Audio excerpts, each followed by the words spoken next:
Welcome into episode 3 of the Brierchat podcast. I'm Cam Huffman, Director of Public Relations here at the Greenbrier, and I'm thrilled to be the rose between two thorns today. It's Tom Cox and Phil Neff, and we're here today to talk about the Greenbrier Concours d'Elegance, and we're celebrating our 6th year this year, which is hard to believe, and Tom is a member of our steering committee and has been with us since the beginning, and Phil is our chief judge and has been with us all but 1 year. All but the first, yep. He's been with us ever since, so it's been a fantastic crew to work with. It's been an honor of mine to be part of this group as well, and we're excited to be back again for another year. So we just wanted to come on today, talk a little bit about what it is, learn a little bit about these two gentlemen, and just talk about what goes on each year at the Greenbrier Concours. But let's start with getting to know you two a little bit. Tom, we'll start with you since you were the first one here. Tell us a little bit about your background, where you're raised, and how you got into cars. So, bottom line, I grew up in Virginia Beach on the coast. My family was originally from Southwest Virginia on my father's side, and grew up down there. Matchbox cars. I mean, it's not an uncommon story. Matchbox cars, then Hot Wheels because they moved a little bit more quickly and effortlessly. I still like the Matchbox cars. I still have them all. So, I never got rid of any of those. I still have them. And so, then my parents had a particular place they took their cars. And the guys that worked there, Sidney Lowe, who was the proprietor there, treated me like gold, like I was some sort of special guest every time I showed up. They took me in the pits and everything, and grease pit. It was a great time. We had a wonderful time there as a kid, and just one thing led to another. I bought my first car when I was 13, joined the Antique Automobile Club of America, the Hudson Essex Airplane Club of America, and served 16 years on the National Board of Directors for the Antique Automobile Club of America, twice national president, and just Virginia Museum of Transportation and a few other boards of directors, and all related to volunteering and giving your time, not unlike what we do here. And we're sitting here battling the sun in our sunglasses, which has a little bit to do with your day job as well, right? Oh, absolutely, yeah. No, we have a group of family eye care centers out in Southwest Virginia, which is where I've planted myself for the last 36 years. So our mutual cohort, Robert Bennett, sort of was the tie-in that landed me over here. So it's been, from the time we first started talking about the Concours, it's been 8 years now. Yeah, that's unbelievable to think about. And one of the questions I always like to ask car guys is, what was your first car? First car, 57 Chrysler New Yorker, 2-door hardtop, specially ordered, 392 Hemi, dual Carter WCFB carbs, dual exhaust, dual point distributor, great car. I sold it though, pretty stupid. All right, before we go on, let's meet Phil now. Phil Neff is our chief judge, has been with us, as we said, since 2019, I guess it was, that you came on board. It's a hard act to follow. Absolutely. Your pressure's on now. Phil Neff up from Westchester, Pennsylvania, which is west of Philadelphia. We like to call it, Wyeth country, the Brandywine Valley. I had Matchboxes too. I didn't like the Hot Wheels as much. I thought the Matchboxes were more accurate, more classy. I had the Dukes of Hazzard Matchbox. You should, yeah. I remember why. Tom, radio shift didn't have that. The thing about the Hot Wheels, though, was they had the supercharger, and the Matchbox didn't. I'm just saying. I don't have all mine. I know some of them were lost in the yard, and I think some of them went through Dad's mower, but I did love them as a kid, and always loved cars. My family never had any great cars. We had kind of have a Quaker background, and, you weren't real showy, very conservative. So when I was 11, I joined the Rolls-Royce Owners Club of America. Didn't have one, but thought it was a good place to start. And, I've been jaded ever since, kind of. But my first car was a 1967 Lincoln Continental Coupe. Fabulous car. Oh, I love that car. You tune the radio right next to the high beam thing, the floor. Took it to the drive-in and the racetrack with my buddies. It was really cool. I started out as a volunteer at the Radnor Hunt Concours. Then I got involved with the Elegance at Hershey, which unfortunately no longer exists, but was a fabulous event. And got pretty involved in judging, and now judge all around the country. This is my first opportunity to be chief judge, and so far it's been great. We've had fabulous cars, assembled a great team of judges that really they do all the hard work. You know, my job is just to be their concierge, really, and make sure everybody, you know, gets where they have to go. And I get to hand out trophies with Cam. Right. And, you know, it's a wonderful thing. It's going to be a great weekend. Absolutely. It's been fantastic so far. Just to throw it out there on the record, my first car was an 85 Honda Prelude. Had the flip-up lights. I loved it. It was a manual transmission, so I actually had to learn. That's the first step. Is my parents said, you can drive this car as soon as you learn to drive it. So I had to learn, and I'm glad I did because I still have fun driving it. That's a popular car with the younger crowd today. You're I mean, so it's knowing how to drive manual. I never learned 100%. My father taught me on a Mack dump truck triaxle, and I lack a little finesse, you know, needed for the Ferraris and stuff. But I'll muddle through. And we mentioned Tom's day job. Your day job, you found out a way to make cars a career. Exactly. Yeah, I went to school to be a teacher, but ended up working for a photographer, a famous photographer, Michael Furman, and got to see great cars all over the country. And then with the help of Dave Kinney, I became an appraiser with the American Society of Appraisers, and I work for U.S. Appraisal in Great Falls, Virginia, and we do collectible cars. So I get to be around all the great cars in the world without any of the hassle or expensive ownership. Sounds like a good gig there. Yeah. And you notice Phil said he went to school to be a teacher. He didn't say where he went to school. I wouldn't say either if that's where I went to school. So Phil's a pit guy for us West Virginians, but we let him in here anyway. But anyway, so I guess as we start to talk about the Concours, the first question I get all the time, and I'm sure you guys do too when you talk about it from people who don't really know about it, is what is a Concours? How would you explain what a Concours is? A Concours is really a sort of a curated car show. It's not just show and shine or bring whatever. They say there's a car show that day, so you show up with whatever you want. Concours cars are invited, and usually they have a theme, and you bring in the right cars. Right, like this year we're doing Packard, which is one of the great all-time American marques. And it's going to be really neat because we're able to kind of tell the story of Packard and bring in certain examples, and it'll be for spectators. It's really neat. But yeah, it's a lot different than a regular car show, wouldn't you say, Tom?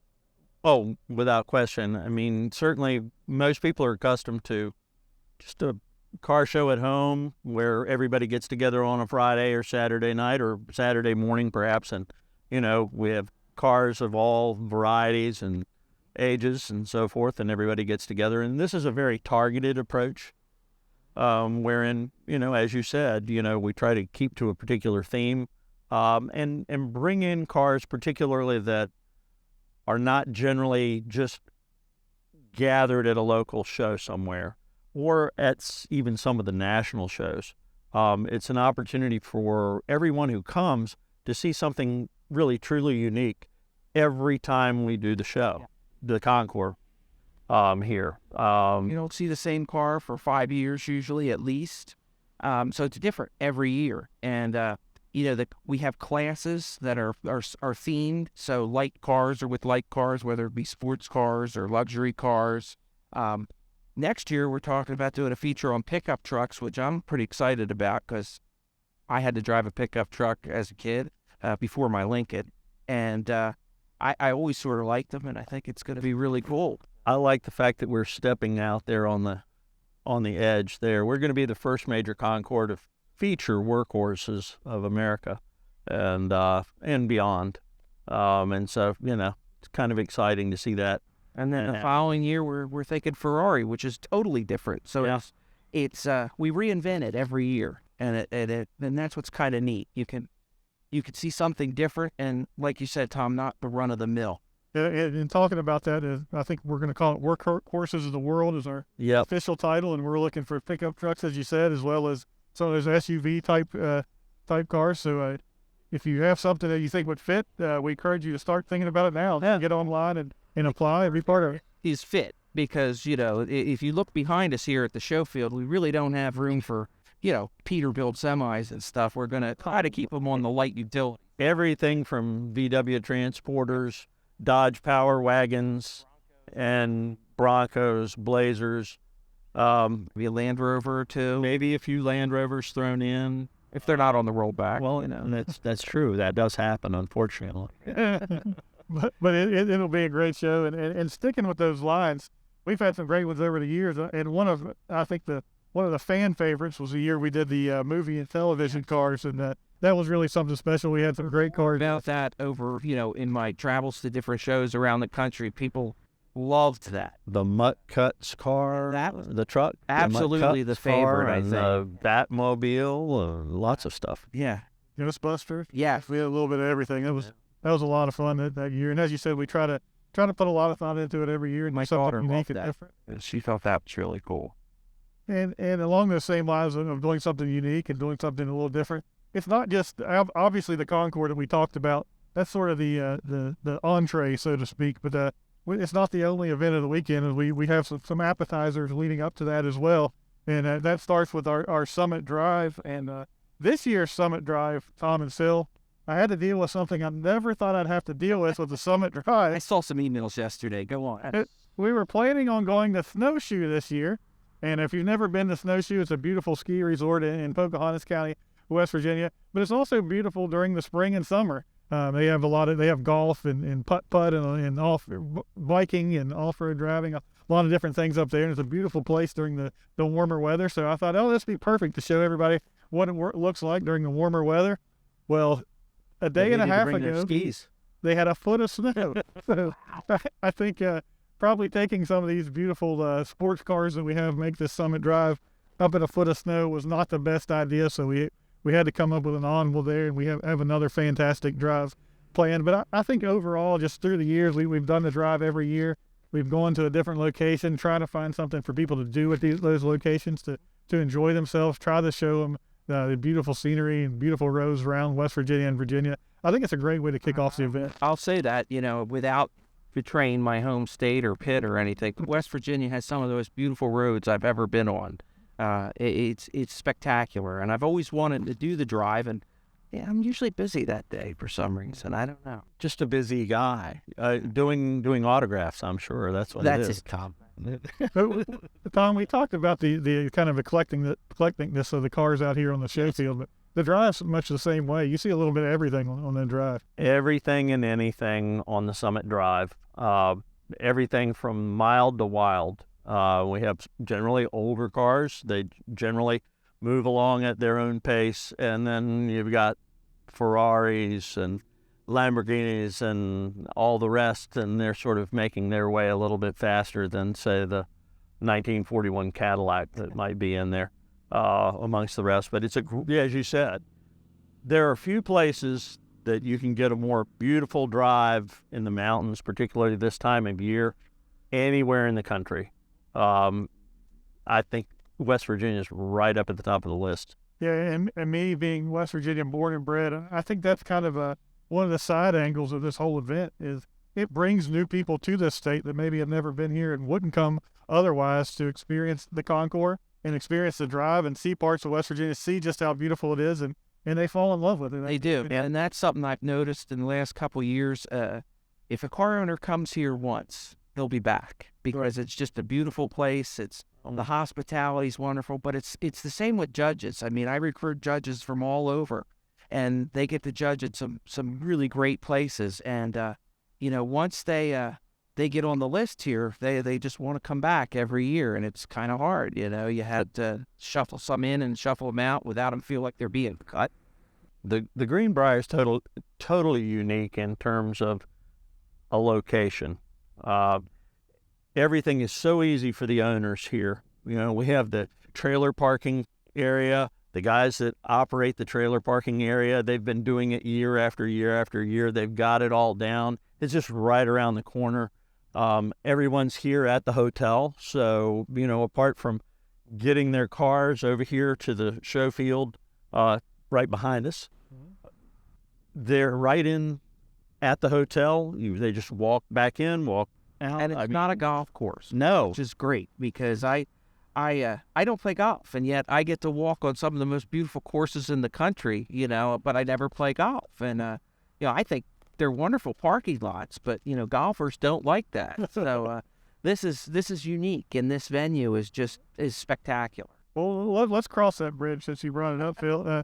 When we first started planning this event, I don't even know what year it was we first started talking about it. It was 8 years ago. So if you back it up, probably 2015. Yep. Yeah. So we ended up, our first event was in 2018, and we were actually planning on doing it on the golf course, as most of them do, and we were falling right in line with sort of the typical concours and doing it down on the golf course. And then Saturday night, it became a downpour, and 7 inches of rain. early Saturday morning, I remember being in the clubhouse down. We're looking out at the golf course where we're going to have this event, and there's water running across the golf. The greenskeeper was really excited. Yeah, the golf course guys were up there in a hurry as soon as they saw us, saying, "You're not going on our course." So we said, "What do we do?" It was several feet deep in some areas. It was unbelievable, and but we quickly made the move to this front circle here behind us, which was something we had kind of talked about anyway, but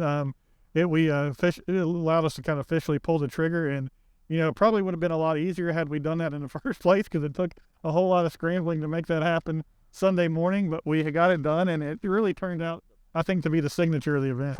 Oh, absolutely, without any question. Once we had the cars placed here and had everything set up, to stand back and look at it, we knew that's where it had to be year after year after year. There was just simply no other better place on the property, and few places in the world that provide you with the backdrop that the historic Greenbrier Hotel behind us does. Amazing that the Greenbrier is able to basically change the whole course of events for that day. They move check-in to a whole different end of the hotel. I mean, that... Well, what's even more amazing than that was that on that one particular day, the storms came in around 3 a.m. So all of the transformation had to really occur. The decisions weren't made until around 5:30 a.m., 6 o'clock a.m.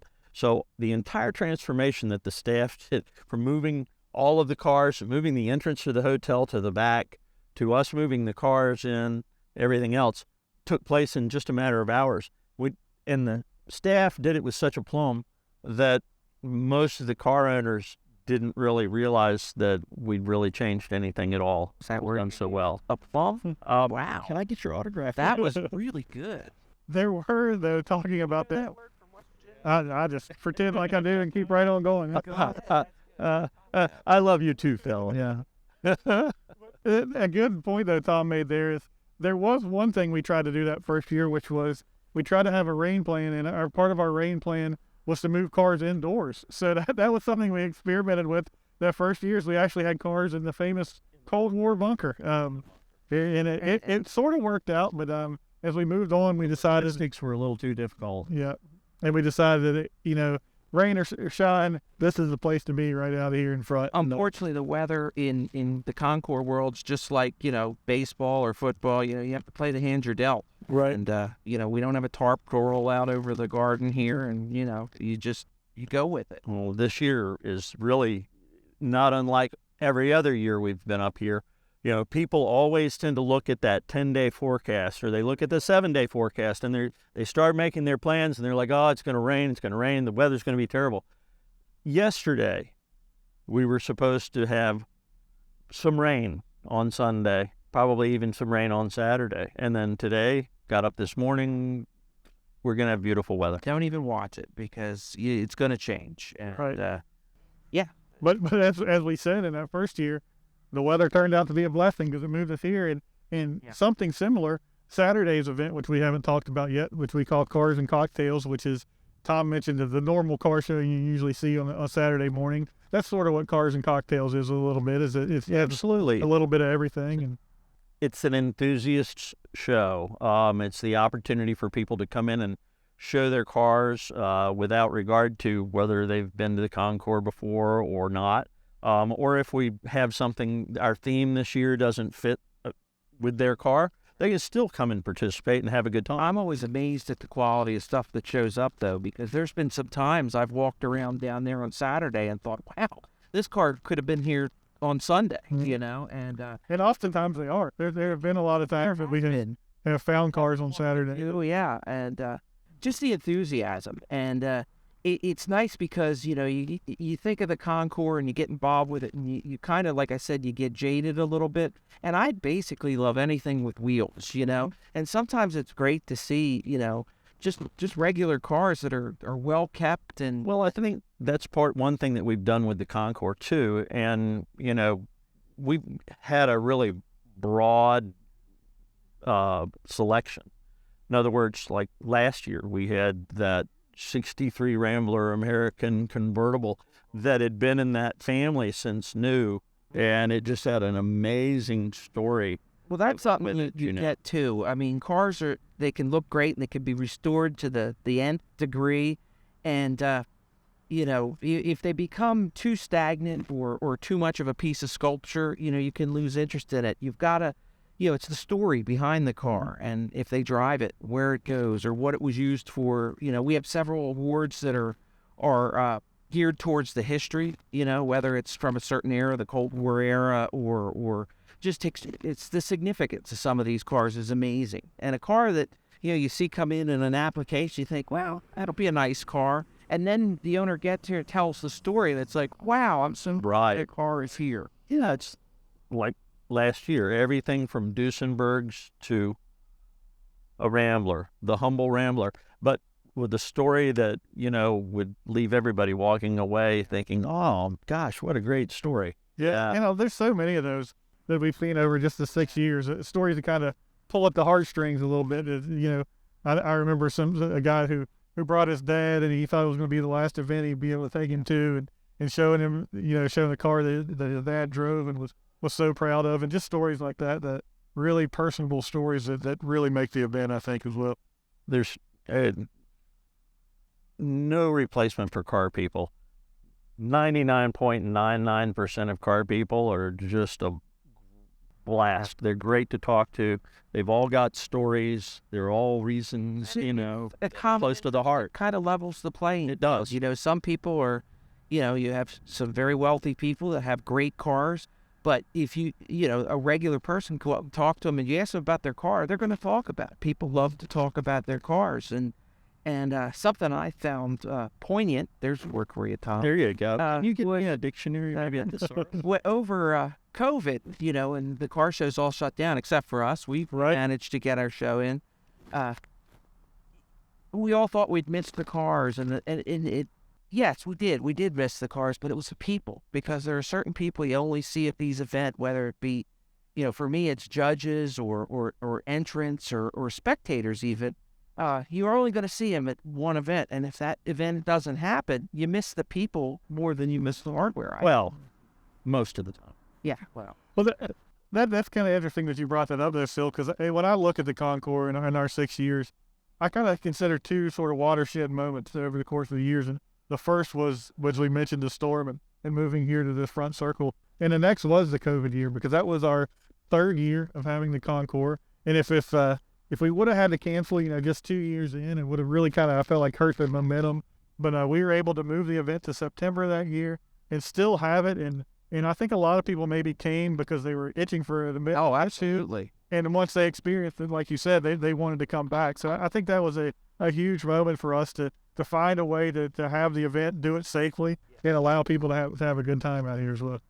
When I talk to people about coming to the Greenbrier Concours, particularly car owners, I tell them this is the owner's Concours, because it's probably the most beautiful yet relaxed Concours in the country. It's just so easy to participate in, and it's laid out. The logistics are so simple. That's something with the judging. We try to keep it low key, and we don't let people get panicked or nervous. We're going to judge all the cars. We're going to see them. You're going to get the chance to explain everything to us that you have to, but it doesn't have to be nerve-wracking for the entrants. And a lot of times, some of the events are so high pressure, and they're, it's just not fun, Oh, here I know the arduous. Get a chance to actually, walk around and talk to people and see other cars. I mean, when I showed cars for my father-in-law and my Lincoln for a little bit, I always looked at it as just an opportunity to get a great parking space so I could go look at everybody else's stuff, and that's part of the fun of it.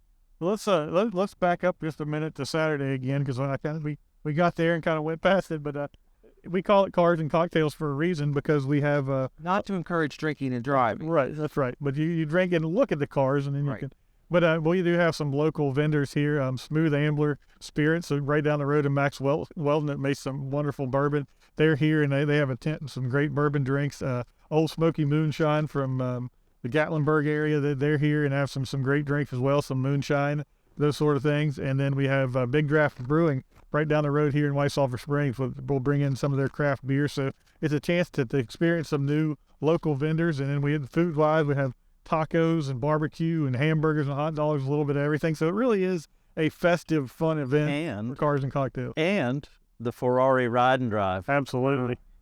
which will be going on, for at least 3 hours on Yeah, when Hunt disappears, we figure he's out and about. No. Yeah.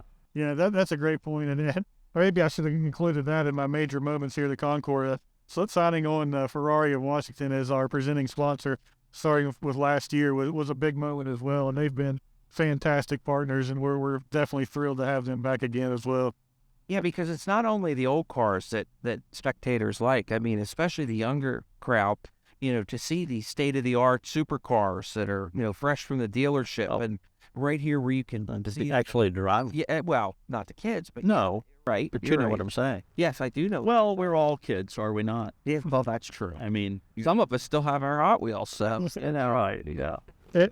And talking about the sponsors as well, I'd be remiss if I didn't bring up Bentley of Washington, D.C., which they've been with us almost from the beginning as well. And they've done their own ride and drives, and another wonderful sponsor. They sponsor every year the welcome reception that we have on the first night, which brings together the judges and the owners and all of us who help organize the event for a fun event. Everybody gets to know each other and learn a little bit more about the weekend, and it's always a fun time as well. it sets the tone. It really does, because judges and owners, and you can have casual conversation. You don't have to feel like you're being judged. I know I'm judgmental all the time, judged. but Yeah. it's good to see everybody on that level playing field first, and then when you come to judge the car, they know you, and it's a nice experience. The other super fun aspect is that if we go through the weekend a little bit, is Saturday night's charitable dinner, which that's a big part of this event as well, is giving back. And our charities, the AACA Library and Research Center, that I know Tom is heavily involved in, the West Virginia Autism Training Center, and the First Responders Children's Foundation are our three charitable partners. And on Saturday night at the charitable dinner, it starts off with a lot of fun as we watch the Kentucky Derby on the big screen, drink that mint julep, as we talked about last week on the Brierchat podcast, which was invented right here at the Greenbrier. And then we move on into the dinner and have a live and silent auction. But in those And they didn't have a simulcast, with That's right. Derby. You kind of had to wait a couple days to hear the results. Tom, Good is that how it works? entertainment. If you say so, Phil. After all, you're the judge. That's right. So, I think we've been really, really fortunate and blessed too, in that thankfully we have sponsors that are generous, and that generosity actually translates to the attendees, because our concours is open to the public with free admission. And that's not something that you can say about many concours events. Maybe no other. Yeah, we did this for the first couple of years. We had admission, and we realized there's a lot of people, especially in this area, that want to come out and see these cars and love and appreciate cars, but maybe can't afford a steep ticket price to come out and see them. So we wanted to find a way to let them do that, and our sponsors stepped up in a big way to make that admission free. That is one of the unique things for sure. That's what it's all about. Sharing the love of cars. It's neat to see the reaction of people that don't get to see a concours, and the level of cars, and it's like going to an art museum. It really is. It's a special thing, and back to the beneficiaries. That's kind of what makes it all the hard work worthwhile, and sometimes you're pulling your hair out, whether you're putting cars on the field or trying to get people from all over to show up to judge cars or whatever. And it's all for a good cause, and that's important. Absolutely. Well, we've gone through most of the weekend. Now we're back to Sunday again in the Concours. And Phil, I want to hear from you a little bit, because I know that's one of the questions that people have about Sunday is these cars are judged. We have different categories that they fall into. We also have some special awards that we give out. So in total, I think with first, second, and third in each class, and the special awards, we have probably 50 awards that we give out every close to it. So, but when your judges go and look at these cars, what are they looking for? How do we determine who takes home these awards? Well, I mean, the cars themselves have a certain presence. And here at the Greenbrier, we don't judge necessarily like AACA or CCCA, base all points. A concours by nature is more subjective, and it's more about an emotional impact. I do something a little different here. Nobody knows what they're judging before Sunday morning. A lot of the bigger concourses that I judge at, they, you know your cars ahead of time, and you get a chance to kind of study up on it. I want judges to look at the car just like the spectator does. It's the impact, the initial impact when you first see it and what kind of effect it has on you. Mm-hmm. And sometimes, that's it. Gosh, I mean, it's an emotional thing. It really is. And then, then you get into the story with people, and that can have a huge impact on how it stacks up among the cars. I'm not worried so much about, the perfect cars, because concours by nature, the cars are actually already vetted. They've been invited. They've probably won other shows, other places, and they're already sort of the cream that has risen to the top. And it's not an easy job. And I'm very lucky that I've been able to assemble 30 judges that I trust, because there's no way I can get out to see all the cars. I have to, if I send them out to look at a group of 10 cars, and usually it's 3 people, if they bring me back the top 3 cars, I have to be able to say, okay, you know what you're talking about. They're very knowledgeable. They've judged places all over. Some of them have expertise in certain areas. What else? Am I off? No, I think you're perfect. Very loquacious. One thing I was going to... Another big one. I can't understand all these words. You guys are gonna have to slow down a little bit. But one thing that I really find special on Sunday when we're talking about awards time is, like most of the event, the awards are uniquely Greenbrier in some way. We have the Eisenhower Award honoring Dwight Eisenhower, who spent a lot of time here at the Greenbrier. We have the Dorothy Draper Award honoring our famed Bill Davis Award.